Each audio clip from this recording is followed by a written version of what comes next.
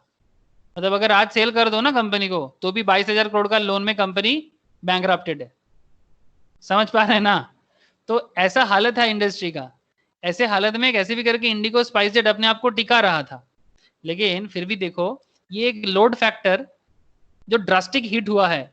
ये मैंने यहाँ पर दो डेटा डाला, percentage between June 2019 and June 2020। जून 2019 में जहां 81% कैपेसिटी था एयर इंडिया का, अभी वो 56 पे चल रहा है। ये स्पाइसजेट का है, आप देख सकते हैं यहाँ पर नीचे नाम लिखा हुआ है, रियल डेटा है सर। स्पाइसजेट का 93% था, हाँ 68, 94 की जगह गो एयर का 57, इंडिगो का 90 की जगह 60, एयर एशिया का 90 की जगह 56, विस्तारा का 83 की जगह 56 एंड ट्रू जेट एक हैदराबाद बेस्ड कंपनी है। आप लोगों ने नाम सुना होगा, नहीं पता, लेकिन ये एक हैदराबाद बेस्ड कंपनी है। 77% की जगह 27% कैपेसिटी यूटिलाइजेशन हो रहा है। लोड फैक्टर मतलब कितना पैक्ड है। अब ऐसा हालत में इंडस्ट्री सर्वाइव कैसे करेगा, ये एक बहुत बड़ा कंसर्न हो रहा है। पता नहीं कि अगर ऐसा चलता जाएगा तो एयरलाइन इंडस्ट्री का क्या सिचुएशन होगा। It's a big concern, we don't know what will happen in future, but situation is very old because बहुत ही expensive industry है। Airlines industry is a very expensive industry। जो भी हो, after all you can't blame people for not wanting to travel when a virus looms large। one other way you could compensate for low load factors is by improving yields। मतलब आप अपना yield मतलब अपना profit को बढ़ा दो पर passenger में। yield कैसे बढ़ा जाता है, yield का मतलब क्या है? आप डिविडेंड yield भी देखे होंगे मनी कंट्रोल में, देखे है ना ये वर्ड डिविडेंड यील्ड। जो लोग इन्वेस्ट करते हैं मनी कंट्रोल में, वर्ड देखे हैं कि नहीं देखे? हेलो, हाँ सर। यस ना? तो यहाँ पर देखिए एक लोड फैक्टर में यील्ड कैसे काम करता है, देखिए please. It efficiently measure how much money you are making charging for every seat you fill on a kilometre basis. Per kilometre में आप जो भी सीट फिल अप कर रहे हैं उसका क्या कॉस्ट आप चार्ज कर रहे हैं। So even if you are barely running your aircraft at full capacity, higher yield could potentially translate to a higher revenue। अगर आप पर सीटिंग कैपेसिटी में कॉस्ट को थोड़ा बढ़ा देंगे तो थोड़ा सा आपको कॉम्पेंसेट हो जाएगा। ओके, बहुत अच्छा बात ना सर, ये सिंपल कॉस्टिंग है, इट्स अ सिंपल कॉस्टिंग। अगर मेरा सीटिंग कैपेसिटी नहीं हो रहा है तो ऑटोमेटिकली मार्केट में जो भी डिमांड है तो इसका कॉस्ट क्या हो जाएगा, कॉस्ट को बढ़ा दो, कॉस्ट प्राइस हायर हो जाएगा और यील्डिंग बढ़ जाएगा। कंसीडर एयर विस्तारा, ये बहुत ही एक्सपेंसिव टाइप का है। They are known to be operate flights with a sub-per load factor। मतलब ये ना पूरा लोड नहीं देता रिलेटिव टू इंडस्ट्री स्टैंडर्ड। ये बहुत ही हाई स्टैंडर्ड कंपनी है। टाटा एंड सिंगापुर एयरलाइंस का एक मिली भगत है sir. Tata Sons and Singapore Airlines दोनों का मिली भगत मतलब जॉइंट वेंचर है, ठीक है, Tata air Vistara. However, they have been able to offset some of their losses by extracting higher yields, catering to business class customer and flying internationals। ठीक है, ये business class customers and internationals तो अभी थोड़ा cut हुआ है तो उनका भी लॉस हो जा रहा है, लेकिन फिर भी इसका थोड़ा यील्डिंग हाई है। लेकिन क्या हर कोई यील्डिंग हाई कर सकता है लाइक विस्तारा? क्या लगता है? विस्तारा जिस तरह से सबसे हाई चार्ज करके लेता है, अगर इंडिगो ऐसा करेगा और स्पाइसजेट ऐसा करेगा, क्या उनका चलेगा? मैं आपको पूछना चाहता हूँ, नहीं सर। क्या विस्तारा मॉडल ले सकता है इंडिगो और SpiceJet? What do you think? नहीं सर। नहीं ले पाएगा। नहीं ले पाएगा। अगर ये विस्तारा मॉडल लेगा, विस्तारा मॉडल में प्रॉफिट है, यील्डिंग बढ़ा के कर सकता है, लेकिन क्या इंडिगो और स्पाइसजेट इस तरह से सर्वाइव कर पाएगा? नहीं, बिकॉज इनका जो कस्टमर बेस है अलग है, कस्टमर बेस इनका अलग है, यहीं पर प्रॉब्लम हो जा रहा है। तो ये मॉडल यहाँ पर काम नहीं कर रहा है। तो फिर इंडस्ट्री के लिए और क्या मतलब ऑप्शंस छोड़ता है? देखिए देखिए देखिए स्टोरी देखिए, कहानी में बहुत कुछ बाकी है। But the pandemic has crimped this end of the equation as well। International travel has collapsed and business travel will probably never look the same again। पहले जैसा नहीं होगा। As he noted in one of our article earlier, most Indian employers have been averse to the idea of working from home for a good while now। है ना, अभी work from home चल रहा है ना। However, the need to contain the spread of the virus has made work from home an overnight necessity। कोई चाह तो नहीं रहा है, लेकिन एक तरह का ओवरनाइट नेसेसिटी हो जा रहा है, क्योंकि ऑर्गेनाइजेशन तो कैसे भी करके चलाना पड़ेगा ना। इसीलिए कुछ ऐसा ऐप के थ्रू से लाइक जूम, माइक्रोसॉफ्ट टीम जिसमें हम लोग करते हैं, slack and Google Hangouts like companies popular हो रहा है। And it is quite likely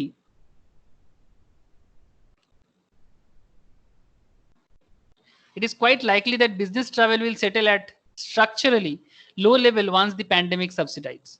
मतलब जब पैंडेमिक सबसाइड होगा तब जाके बिजनेस सिस्टम क्या होगा, इसमें एक सेटल होना टाइम लगेगा.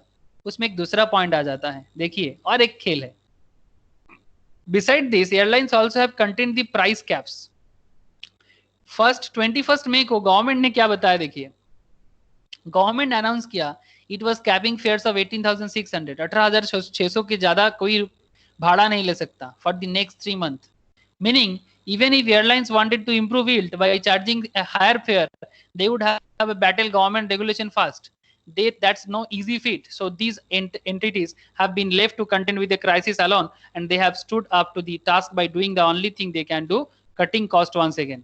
आप 18,600 से ज्यादा प्राइस नहीं लगा सकते. अगर आपको यील्ड बढ़ाना है तो फिर भी आप सरवाइव नहीं कर पाएंगे, क्योंकि इसके लिए आपको सरकार के साथ लड़ाई करना पड़ेगा. सरकार भी देख रहे हैं पब्लिक को आने जाने का मौका तो देना पड़ेगा. With fewer aircraft in use, कुछ aircraft like IndiGo, SpiceJet have an regular requesting their lesser मतलब सर ये मैक्सिमम एयरक्राफ्ट ना लीज पे चलता है. ये खुद परचेज नहीं करता, लीज रेंटल में होता है. बहुत हाई कॉस्ट होता है, इसलिए लीज रेंटल में. आपको बिजनेस मॉडल समझना चाहिए, सब बिजनेस मॉडल कैसे चलता है. एयरलाइन इंडस्ट्री लीज रेंटल में चलता है. मतलब किसी से आप थोड़ा मतलब अगर मानिए कि एक एयर कॉस्ट का दाम करीब 100 करोड़ का है, जस्ट इमेजिन, मैं जस्ट बता रहा हूँ, तो 100 करोड़ का कॉस्ट देके आप इसको परचेस नहीं करेंगे. आप उल्टा क्या कर सकते हैं, आप 50 करोड़ देके लीज ले लीजिए, बाकी एक रेंटल दे दीजिए, पर मंथ का कुछ रेंटल हो सकता है, बिकॉज आप अभी 100 करोड़ नहीं पे कर सकते. तो ये अपना जो रेंटल है, लीज रेंटल जो है इनका, जो लेसर लेसी कॉन्सेप्ट में चलता है, वो अपने लेसर को बोलेगा, लेसी को, कि भाई थोड़ा मेरा लीज पेमेंट को डिले कर दो, क्योंकि ताकि थोड़ा कैश फ्लो हो जाए. अगर मैं जो मेरा लीज रेंटल है, अब इसको बेसिकली रेंट समझ लो, ठीक है, रेंट को थोड़ा डिले कर दो तो थोड़ा कैश रह जाएगा मेरे पास, एयरलाइन इंडस्ट्री के पास. Since cargo has better demand than passenger travel, SpiceJet ने क्या किया जानते हैं, कार्गो मतलब जो माल लेके जाते हैं, गुड्स लेके जाते हैं, उसने क्या किया, अपना कुछ बॉम्बार्ड ऐसा कुछ Q400 का कुछ पैसेंजर एयरक्राफ्ट था, उनको कन्वर्ट करके कार्गो बना दिया. उसमें क्या हुआ उसका, और उसके साथ साथ इंडिगो ने क्या किया, देखिए went ahead and fire 10% of its workforce. एकदम रिसेंट बात है, 10% को ऑलरेडी हटा दिया, जो बहुत ही खराब बात है, बहुत ही ब्रूटल सिचुएशन है. ऐसा नहीं करना चाहिए, लेकिन क्या करे, ऑर्गेनाइजेशन का हालत देखिए. तो 4 से 5 महीना होते जा रहा है, अभी भी उनके पास कोई चारा नहीं है, ऊपर से इतना एक्सपेंसिव ऑपरेटिंग है. But we are not done yet. There is also purchase order conundrum, मतलब कुछ कंपनीज ऐसे हैं जो कुछ परचेस करके रखे हैं, उनका ऑर्डर चल रहा है. जैसे यहाँ पर देखिए, oftentimes new aircraft must be ordered years ahead of delivery. This makes the whole purchase journey rather unpredictable, since you could do committing to a large order during a travel boom and recording delivery vessel battling crisis. For instance, Air Asia has an excess of 326 aircraft. मतलब इसके पास ना ज्यादा हो गया, India का नहीं है company, इसके पास ज्यादा हो गया. In order with Airbus, they have had to defer delivery of 78 planes for one of its subsidiaries. इनके पास ज्यादा हो गया, अभी पैसा का प्रॉब्लम है. तो अब पॉइंट ये है कि कुछ कंपनीज वर्ल्ड लेवल में बहुत खराब हालत है. जैसे कि लाताम एयरलाइंस एक है, ये एक ब्राजील बेस्ड एयर कंपनी है, बैंकरप्टेड हो गया. ब्राजील का, वर्ल्ड का one of the largest, it became the world's largest airline ever to be go bust after reporting losses totaling $700 million for 4 consecutive quarters and failing to manage a colossal debt pile of 7 billion का debt हो गया था. But management finally threw into the towel on May 25th. Virgin Australia का भी हालत बहुत खराब है, ऑस्ट्रेलिया का सबसे बड़ा कंपनी है. Britain fly bye, south America avian का, साउथ अफ्रीकन एयरवेज, सबका हालत बहुत खराब है.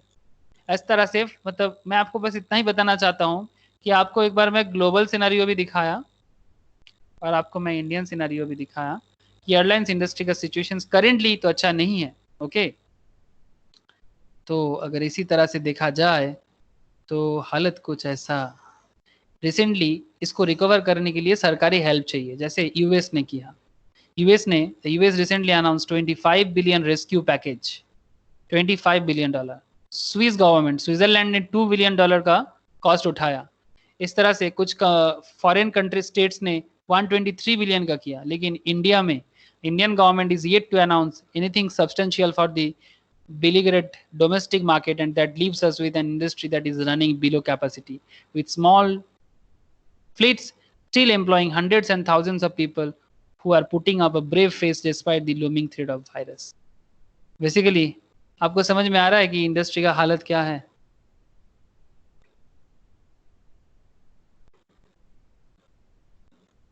हेलो, बताइए, एयरलाइंस इंडस्ट्री का समझ में आया कुछ? The situations currently airlines industry का क्या हाल है?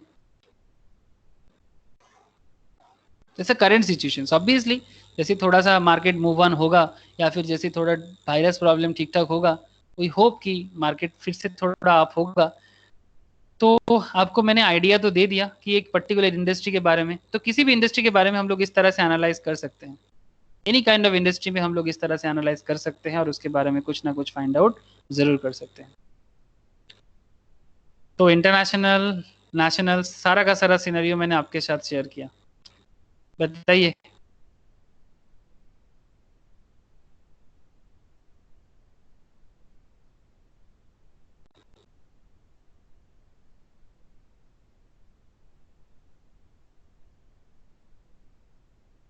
शंकर जी, देवी प्रसाद, कुछ भी पूछना है पूछ सकते हैं। नहीं, क्लियर है। देवी प्रसाद, क्लियर है ना आपको? हाँ जी सर, क्लियर है। ओके, लास्ट में मैंने आपको एयरलाइंस का केस स्टडीज बताया और बाकी मैंने टेक्निकल्स जो भी हमारा पॉइंट था उसके बारे में बात किया। प्रिया, ज्योति? हाँ सर, क्लियर है। ओके, ऋषभ বোঝা গেছে? ঋষভ? স্যার মোটামুটি বোঝা গেছে। ওকে ঋষভ, আস্তে আস্তে বুঝতে পারবি, কিছু বেসিক ক্লাসেস আছে ওগুলো একটু আমি তোকে বলে দেবো, ওগুলো করলে আরো বুঝতে পারবি, ঠিক আছে? একটু ঠিক সময় আছে। লাগবে, ঠিক আছে? ভালো লেগেছে ঠিক কিনা আছে। সেটা বল। হ্যাঁ হ্যাঁ ओके, ठीक है, अगर किसी को कुछ पूछना है तो ठीक है, नहीं तो आज बाय। Okay, bye. ओके, चलिए Shankar ji, bye sir. Bye. Okay bye. রাখছি দাদা। राख, गुड नाइट दादा। Good night. सुमित बोलली ना की? Bye sir. Bye bye, good night sir. Good night.